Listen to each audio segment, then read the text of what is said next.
Hey everybody, welcome to the channel. Thought I'd jump in front of the camera today and introduce myself. I'm Benjamin Shipper and I'm a cartoonist.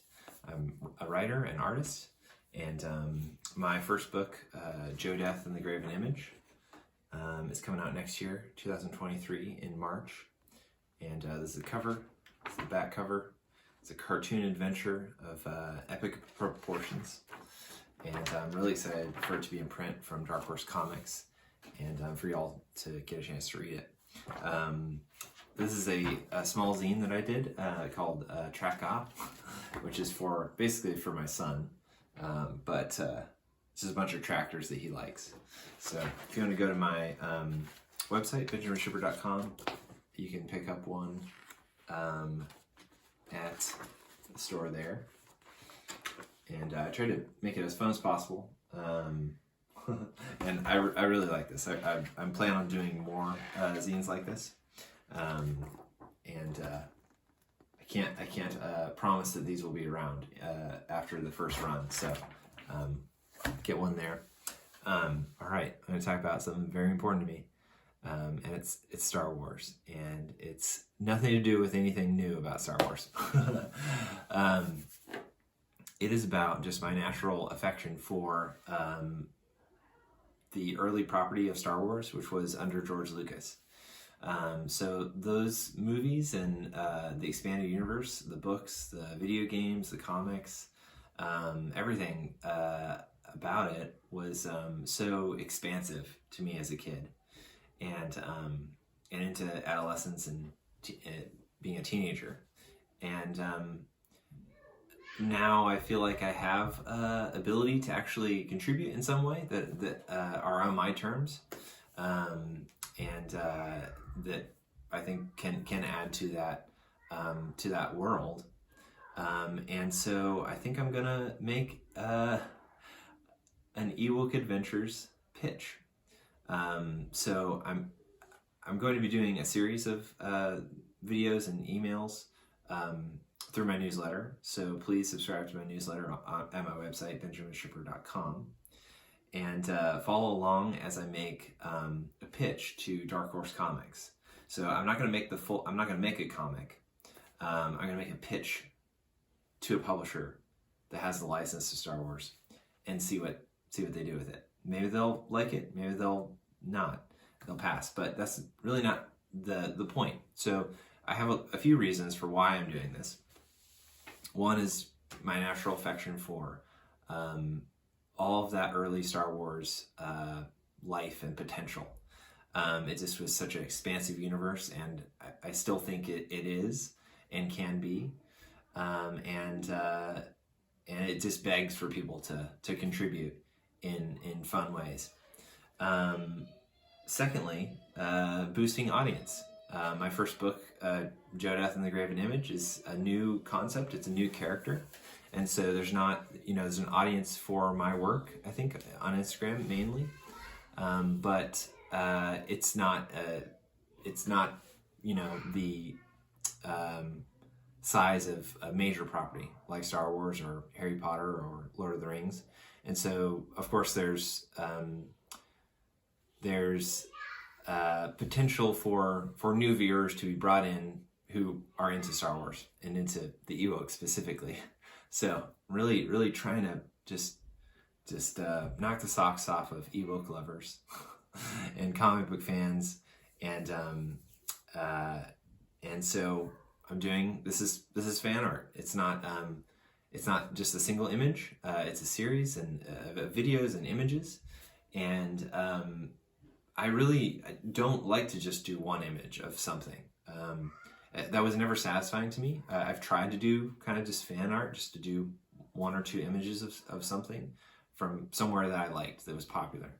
And I never felt that it was satisfying to me. And it might have been for others, but it's important to find out what it is that you want to do and do it on your terms. Do exactly what you want to do. So I want to do a bigger sort of thing with this.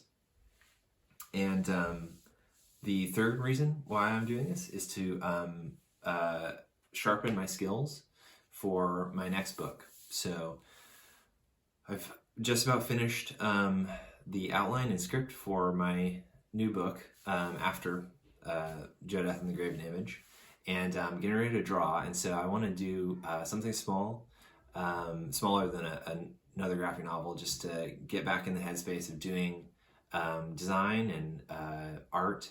I've spent a lot of time reading and writing, and I just want to grow my skills in cartooning and storytelling through the comic medium. So those are my reasons for doing this, and whether or not it will eventually turn into a small contract for a one-shot comic at a publisher is not really the point. Oh, and the fourth reason, to help people, to help other artists who possibly want to write, and also who want to write and work with properties at publishers. I think there's a lot of help and engagement for indie creators doing their own thing and self-publishing. And I don't see as much help online for how to pitch your project as far as a comic. So I think that'll be an interesting space to kind of speak into, talking about just making a pitch. So a story concept, character design, and art that is gonna attract the person you're pitching to, and some heart in the story. So I'm excited about going forward with this, and I'm not doing it totally blind. Let me show you something that was impactful to me at the time, and I think you'll enjoy as well. All right, so this is a book, small book by Daniel Warren Johnson, just a fantastic cartoonist, writer, and artist himself of multiple titles, all of them kind of burning up the charts, I feel like, right now in comics. He's a huge deal right now, but this is from early on in his career. He's doing a webcomic called Space Mullet, and I think he needed something to sell at cons, and he just made this small fanfic comic about a Star Wars character. He just pulled on a thread that was in The Return of the Jedi and concepted a few characters, put in the faceless cockpits of a battle, and we get this small little comic. So this was awesome to me to see this type of fan art that goes beyond just a simple drawing, and it goes into taking part in storytelling. And let me flip through it real quick. It's a pretty quick one, and I do have a little bit more detailed talk about it in another video. But these are two pilots, one an A-wing pilot and one an X-wing pilot, and we open up in their room, and Daniel is great at showing heart, showing emotion and character through body language and eye contact, eye position. Such a great human illustrator, and they're getting ready to go out into the waiting room of the battle in their ante-room. And you just feel this departure as like in an airport when you say goodbye to someone that you love and you don't know if you're going to see them again. That is absolutely what's happening here, and we get them separated now through the rest of the comic, but still flying in formation together, attacking the Super Star Destroyer above Endor. And it's a fierce battle. His eyes are on the target, her eyes are on him, and she follows his lead in, and he lines up a shot on the Star Destroyer cockpit, and she gets it in the flank, and he sees it, identifies her going down, and he doesn't take the shot. He just decides to blow up his entire ship in the Star Destroyer, which I feel like it would be the appropriate thing to do at that moment. when you just lost your other half. And it's a fantastic speed lines and drama in this shot. Amazing FX artist, as well as human anatomy artist. Great perspective and machines. He can do it all. Star Destroyer goes down, and Admiral Akbar witnesses it, and we know that was a pretty pivotal time in that battle. But we know what happens. We've seen the movie, so we go back to their room in which we started the comic, and we zoom in on that image on the wall, and it's just a fantastic, emotional one shot. Like seeing their past happiness, but now it's our present happiness after they're gone. It's kind of it's crazy, sort of transcendent touch with the reality of memory and time. So yeah, a fantastic fan art. Like I know people have talked about this. Daniel's talked about it, but other people have talked about it as being a big thing in their life at the time. Just getting that or seeing that is just an artist doing what he wants to do. And riches didn't come from this, but a lot of people saw this, and connections, and I'm sure, were made just by doing something that you like and getting to show your enthusiasm for everything, for storytelling, for drawing. It's all there. So that's what I saw early on, and it's definitely got me thinking. So I'm sort of following suit with that as a template for my Ewoks one-shot comic pitch.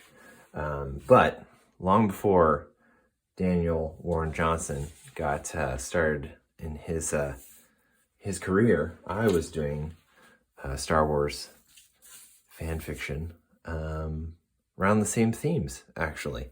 So this is a very, very early. I think maybe I was 10 or 12 or 13 or something in those early years, and just full of brimming over with Star Wars enthusiasm, and also interested in image making and writing and comics. I have showed a few comics, Star Wars comics that I had in the past on this channel, and this is the first time you're seeing this gem here. So this is a comic that I did around the same time period as what Daniel did, the Battle of Endor, with the Super Star Destroyer and the Death Star, the second Death Star, and some intrigue, some spies have infiltrated the Death Star. But let's walk through it and take a closer look at some pretty epic narration. All right, so we get header here: Death Star number 2, nearing completion, near Endor. Some people have allegiances. Some people have jobs and families to care for. Some have none. Some have only one. But all want to live. Very important. We see some Imperial pilots coming off of those TIE bombers, and we see them going through the Death Star. Some classic curved walkways. And what's this? This can't be hair, is it? Is this hair coming out of this Imperial pilot's helmet? Oh, that's interesting. And we get some dialogue from one of the lead pilots. He says, "All right, split up, groups 2 and 3. Take the lower levels. Kyloth, you are with me." And someone else has seen these pilots roaming around the Death Star, and they're taking a closer look. They're zooming in on what these characters might be, and the technician says, "Sir, I think you better have a look at this." And Sir does have a look at it. He says, inform Emperor Palpatine that we have spies. He says, yes, sir. These two are sharp.